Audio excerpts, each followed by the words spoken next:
Hello, everyone, and welcome to Snap Take. This is Glazer of Snap Judgments, the official podcast of Marvel Snap Zone. Happy new card day. It is time to open for Corvus Glaive. Or is it? That's what we're going to examine in today's video.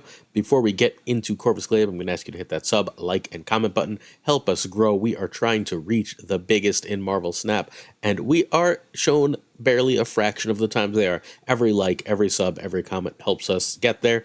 In return, we bring you great content 6 days a week, the most thorough and consistent content in all of Marvel Snap. We are also doing a giant league. It is a perk for $1 patrons. The league begins March 2nd. That's about 2 weeks from now.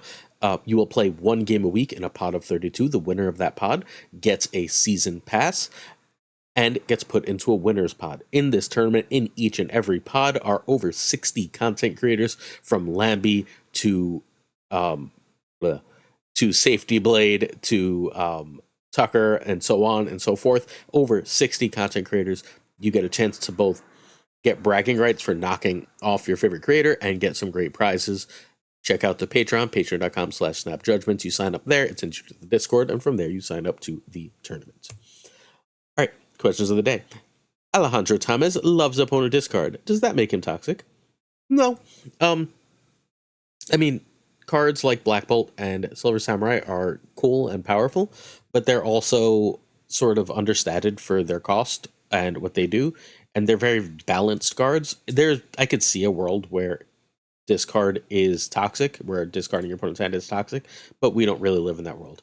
Black Bolt might be my favorite card to throw into whatever it's called, the one that makes 4 copies of a thing. I love discarding a hand that way. So I guess if you are, I am too. Spicy Hot Dog wants to know why I love variants, and I don't. I think variants are cool. They're an interesting part of the game, but honestly, if the game had no basic art, I'd be perfectly fine. I like them largely because I like Marvel Comics. I grew up reading Marvel and DC Comics. If you have interest in that question, I answered a question about Marvel versus DC last week. But I am not some huge variant fiend. I just like them because I play the game and they make my content more visually interesting. Gunny TS, how long I've had a beard.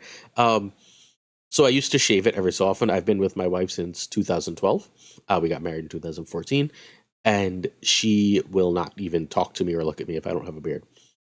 So, despite that we met with me having no beard, I shaved once after we got married, and the amount of shit I got, I never went fully beardless again. So I've had a beard for at least the past, in less than a month, 10-ish years. If you'd like your questions read out in tomorrow's video, please leave one in the comments. All right, we've got our card, Corvus Glaive. Corvus Glaive is Series 5, 6,000 tokens. On reveal, discard 2 cards from your hand to get 1+1 max energy. That's amazing, right?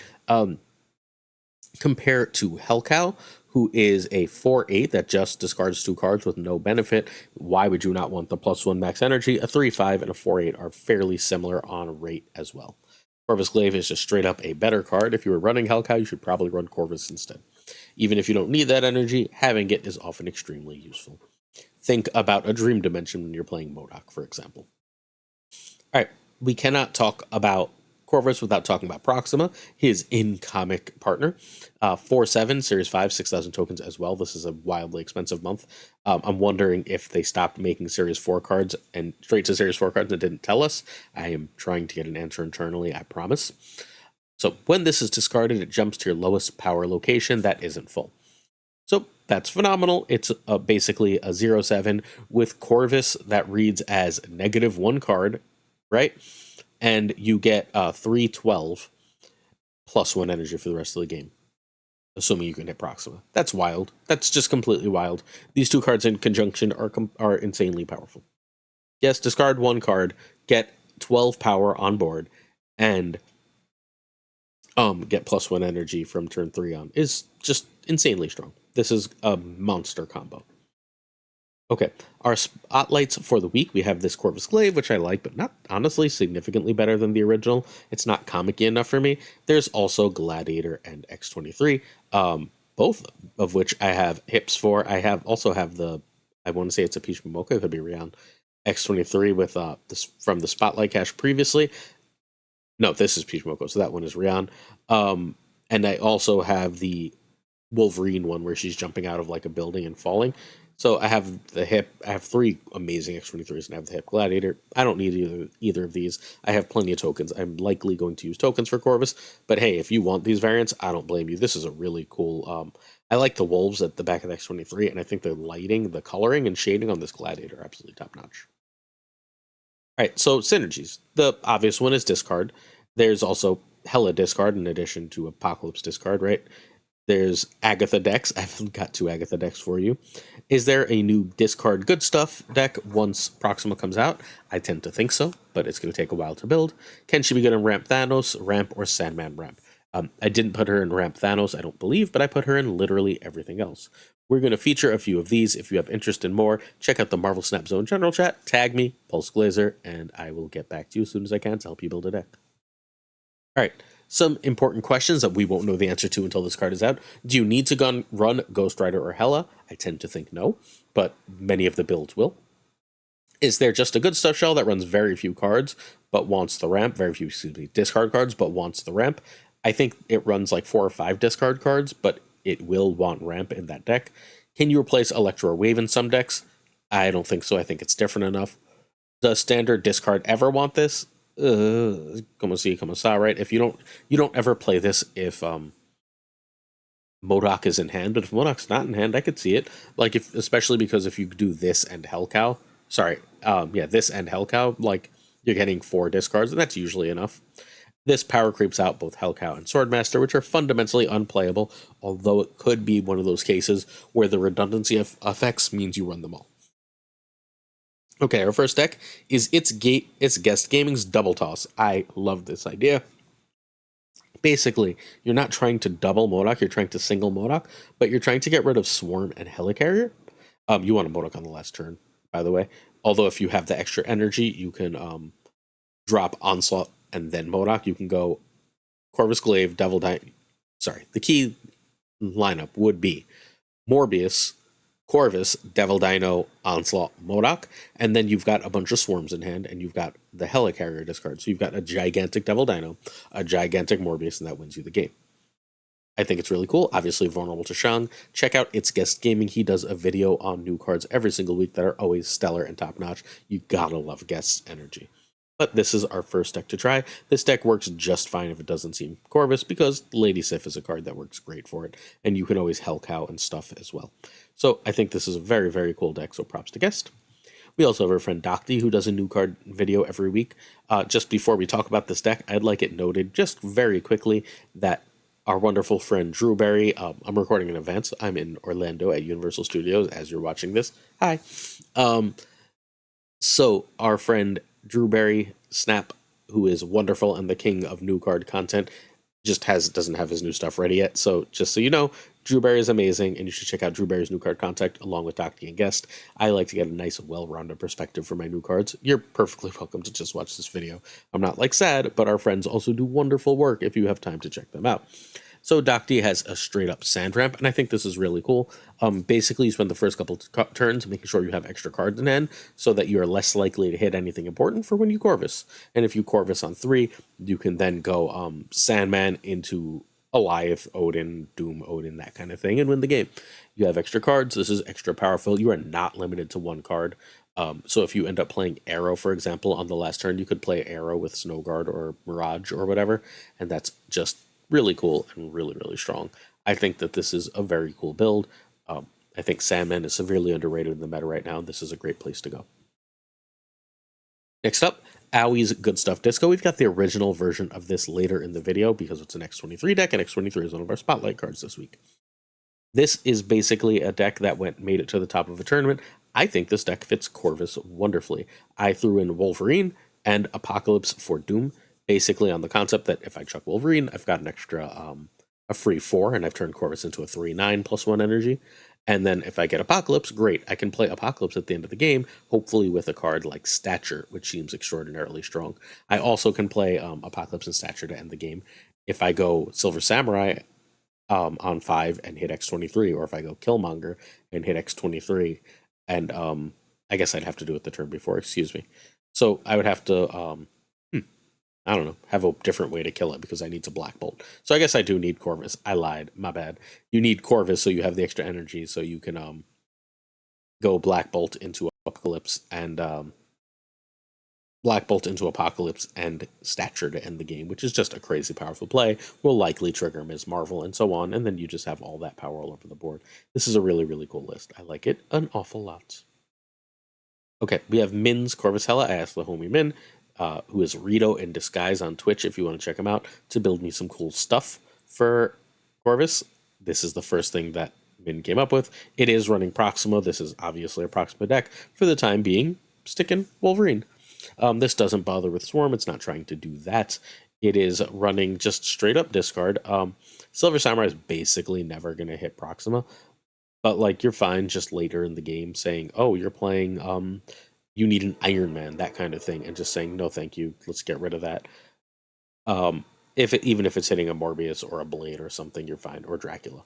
Dracula's not really the plan here. It's more of a backup plan, a way to do extra stuff. You just want to discard some cool stuff, and then you can hell it all back. So you don't really care if you discard Morbius with Silver Samurai or Dracula, because if you can get Hella off, you just get that back. You can win with MODOK, you can win with Corvus, you can win with Hella. There's lots of ways to compete with this. Collector can get nice and big through Apocalypse. Min came up with a second one for us. This is just wild. I don't even know what this is, but I think it might work. We've got the Corvus package here. Again, Corvus is the only real discard here for Hella. I mean, I guess Blade. But like, you're really, really trying to hit some good stuff with Corvus. If you do, then you do the Hella junk stuff. If not, you're fine just going like Corvus into Iron Man Onslaught Tribunal, and that seems like it's probably pretty freaking strong, right? You can also go Ronin Onslaught Tribunal as a general rule and be just fine. You can play a fairly similar combo, or you can play the same combo in a different order with Wave. This should be very good, and if you happen to hit Proxima, awesome. If you happen to hit Helicarrier, awesome. Now you have optionality. Now the deck can play differently, and you can use that extra energy. Next up, we have Glaive Tribunal. This is from our friend and yours, the head writer at Marvel Snap Zone, the wonderful Den.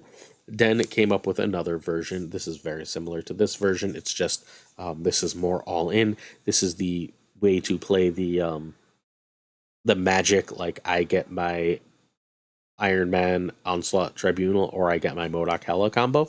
I don't know if I want Sarah. I think I'd probably rather have Supergiant here, but I get the idea, because if you go Corvus and Sarah, then you're just ridiculously over the top in terms of energy. But that's basically the gist of this deck. You win through going Invincible Woman MODOK Hella or Iron Man Onslaught Tribunal, and either one of those is game winning and backbreaking. And Corvus gives you an extra way to do that, right? Because now if you happen to discard some extra stuff, maybe you don't need MODOK, right? Maybe you discarded Onslaught and Iron Man, and you can just drop Tribunal yourself. Corvus Greed. This is basically our standard discard list with Corvus. It says I can run Morbius and Collector with Miek and just discard a bajillion cards. One of those cards should be Proxima, one of them should be Helicarrier, Swarm, Wolverine. I've got 5 Helicarrier, Apocalypse, Proxima, Wolverine, Swarm. 5 good discard targets here, and 6 if you want to count Deck and Shard. And then we've got 3 discard payoffs in Miek, Morbius, and Collector. While Proxima also operates as a payoff, and Apocalypse to end the game is a big payoff, because if you MODOK on turn 5 and you have all these big things, you just drop a giant Apocalypse on turn 6 too. There's little reason not to, because Proxima and Wolverine are just going to put themselves into play. You should be able to build an amazing amount of power. I think this is going to be our standard list going forward.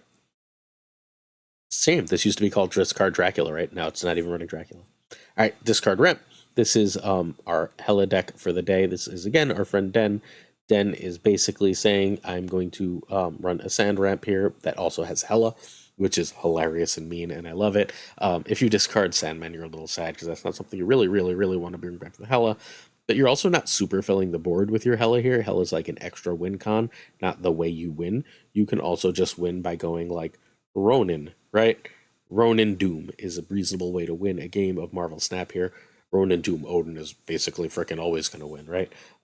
Jubilees here. You can wave Doom, Vision, Odin just fine and win games of Snap. This is a very cool list. I like this a lot. Way to go, Den. All right, this one is mine. This is my version of Hella Glaive. I'm running extra discard and just saying if I hit some stuff, I hit some stuff. Obviously, I'll be a little more careful if I have Hela in hand. But like even if I hit Hela, the world's not over. I should be able to win without Hela just because I'm putting out so much free power. Yes, this is a Proxima deck. These two cards are going to be in the same decks in 7 days. You can play it without Proxima for now. It's obviously going to be worse and more dangerous, right? Proxima and Wolverine give you stuff to hit. You may want Swarm over Moon Knight on the theory that you have enough extra stuff, but Moon Knight is really, really good. Next up, we're going to finish off with 2 Agatha lists. The first one is a Hela one, which means that you could Lady Sif off Hela and be sad. Fine. You could Corvus off Hela and be sad. Fine. If you do Corvus and hit Hela, at least you have +1 energy, so you get Agatha out on 5, and then you can still play a Giganto or a Ghost Rider to get Hela back, as the case may be. Which is probably pretty damn good, yes? Because you also have Swordmaster. This is the one that's running, like I said before, the critical mass of discard, where it's just trying to discard as many cards as possible and see what happens. I think this is very cool, to be perfectly frank with you. The other Agatha list, this is an Agatha list that was really successful earlier. It was like it hit infinite for a few people and ended up being quite good. I changed 2 cards. I changed Devil Dino for Vision because Devil Dino is not likely to be big with Corvus in the deck, and then I added Corvus for whatever 2-drop for America Chavez was in the original version, so I added Corvus for America and just said, cool, this is an extra way to discard Agatha. And again, if I fail discarding Agatha, I've got extra things to do here. If I do get Corvus and Agatha out, I've got all the 5s in the world to play, and I can Ghost Rider and Stature on 6 to hopefully get that Agatha back. All right, so final thoughts. Does Corvus Glaive look good? +1 energy is very good. -2 cards is bad, but can be mitigated. We won't know how good this is before Proxima, so we're going to have to make a semi-uninformed decision. I think there's something here. I had Corvus as my second best card of the season. I think it's unlikely to be that. I think it can be. It could be as good as Supergiant. I think at this point, a weekend Cull is probably the best card of the season, just because 4-10 good. So we're going to check back Friday to see how this is, and then we'll check back again Monday. I am back home by Friday, so I will let you know my thoughts. I promise you I am watching the meta like a hawk. No vacations from Snap for me. All right, our first spotlight card is Gladiator, Series 5, 6,000 tokens. Last time it was here, it was its first time. It was a 3/7, and it was bad because America Chavez was in every deck. America Chavez left, Gladiator got an extra power. The next playable 3 in a regular deck is a 3/5, which makes Gladiator 3 frickin' above rate, which means it's great. On reveal, add a card for your opponent's deck to their side of the location. If it has less power than Gladiator, destroy it. Also got a great, he curses to himself when he misses. It's a great representation of the character. It's one of the better mid-range cards in Marvel Snap. Some decks for Black Knight are the Zun's Black Knight deck. For Gladiator are the Zun's Black Knight deck. This is a deck that was #1 on ladder 2 seasons ago, the December season. Yeah, 2 seasons ago. Not tied for number one, whatever. 2 people finished within 2 points, and this leaderboard screwed up. But Zun's Black Knight is very cool.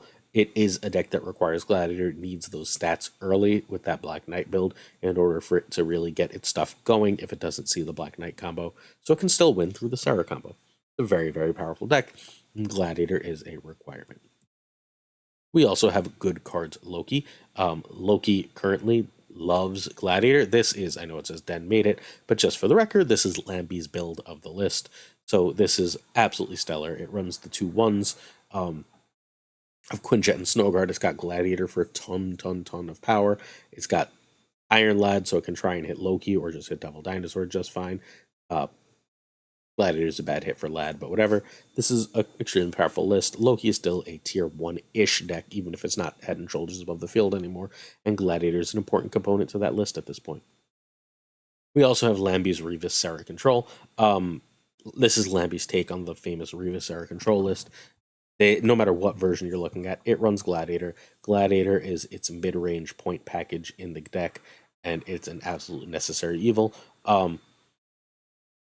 It's just a lot of power, right? If you can play it on the last turn for 2, it's stellar. But even on turn 3, you go Zabu, and then you don't see Ms. Marvel. You don't want to play Shanghai Enchantress. Sometimes you want to play Ghost. Sometimes you like want to play Mobius, but if you're playing Thanos, for example, Mobius is useless.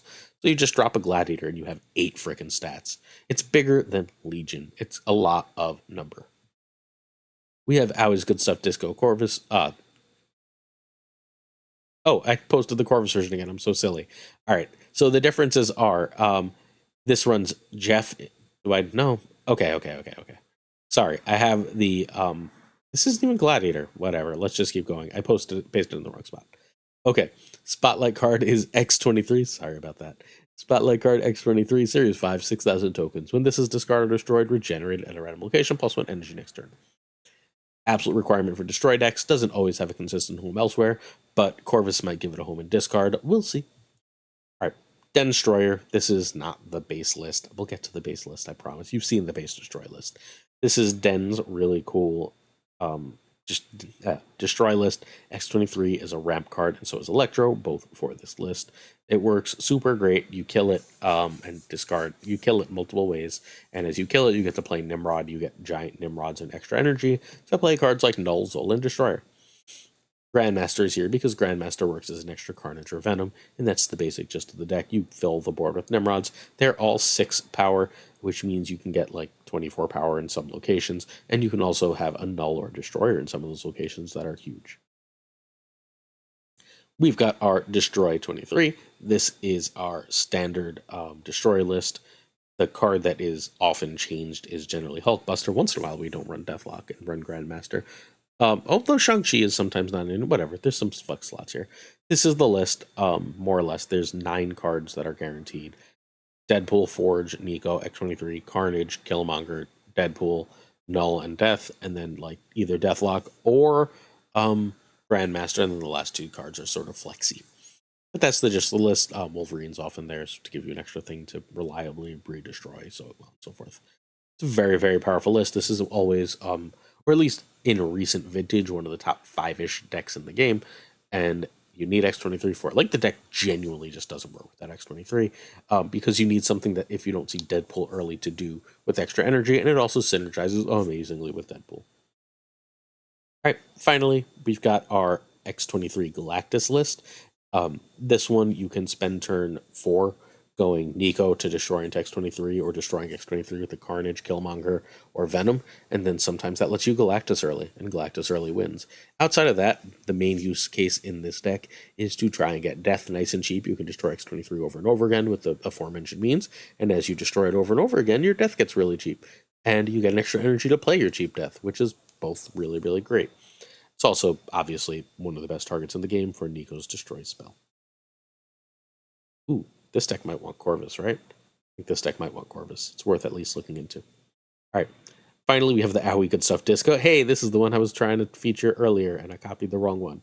So this is a nice, simple, good stuff list. X23 is here because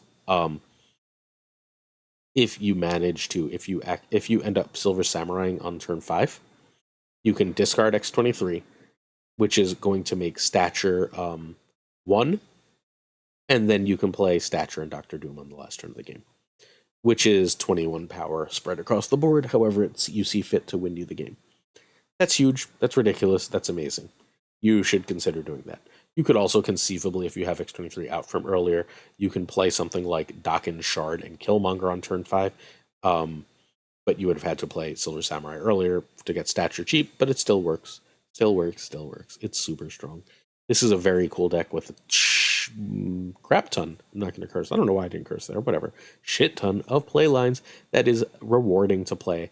I believe Owie made this originally. Owie's a wonderful French player. One of the top 10 in the world right now. Often one of the top 10 in the world. And we should check out his content and pay attention because it's a great deck. Reached the top 8 in the Lambie Fan Open. Not Lambie Fan Open.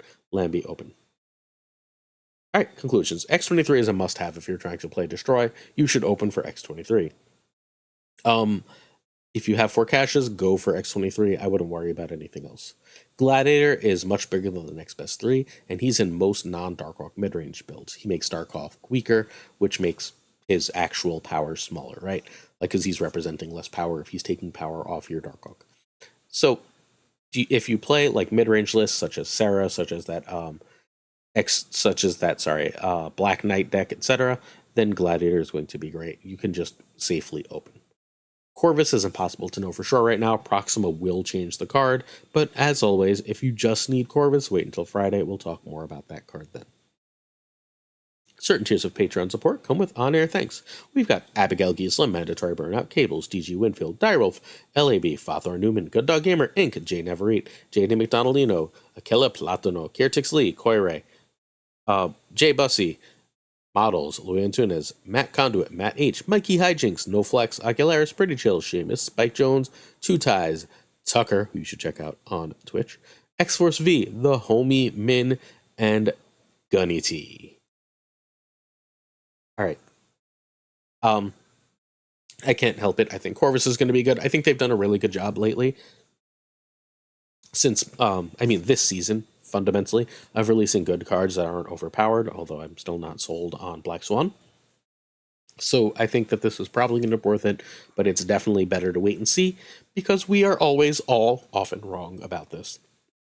Not just me. No one has 100% hit rate on ranking new cards, I promise. If you don't believe me, Marvel Snap Zone has an article that I write where over 50 content creators are polled every single season, and we rank every card of the season and see how it goes. And we are never, ever completely right. Ever. So we do our best with the information we have. These decks are where to start to learn about this new card. Hopefully you found this valuable. Hit that sub, hit that like, hit that comment. If you're interested, check out the Patreon. Please, please, please join the tournament. I don't think you'll regret it. I think it's going to be a blast and a great time. See you tomorrow for another Snap Take. Peace.